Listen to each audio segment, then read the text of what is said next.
అంత ప్రశాంతంగా కూర్చున్న శంకరుడు ఒక్కసారి పైకి లేచాడు. ఒక్కసారి పైకి లేచి ఆ జటలు ఊగిపోయేటట్టుగా గిర్రగిర్ర తిరిగి భూమి కంపించిపోయేటట్టుగా తాండవం చేసి ఆ జడలలో నుంచి ఒక జటని తిరిగి భూమి మధ్యలో వేసి కొట్టాడు. ఆయన అంత కోపంతో కొట్టేటప్పటికే అందులోంచి ఒక ఉగ్రభూతం పైకి లేచింది.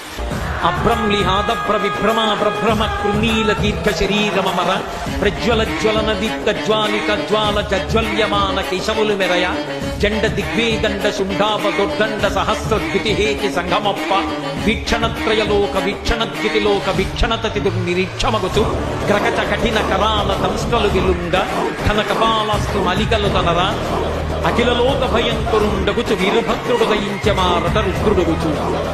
పెద్ద కపాలమాలతోటి భూమి ఆకాశములు ఏకమైపోయేటట్టుగా ఆకాశం కదులుతోందా అన్నంత పొడుగ్గా సహస్ర బాహువులతో అనేక ఆయుధాలు పట్టుకుని తలవింట్రుకలు నిలబడి దీపాలు వెలుగుతున్నాయా అన్నంత పెద్ద చుట్టుతో ఆ పాదములకు పెట్టుకున్నటువంటి మంజీరములు క్షణం క్షణధ్వనులు చేస్తుండగా శంకరుడికి ప్రదక్షిణం చేసి తండ్రి ఆజ్ఞ అన్నాడు.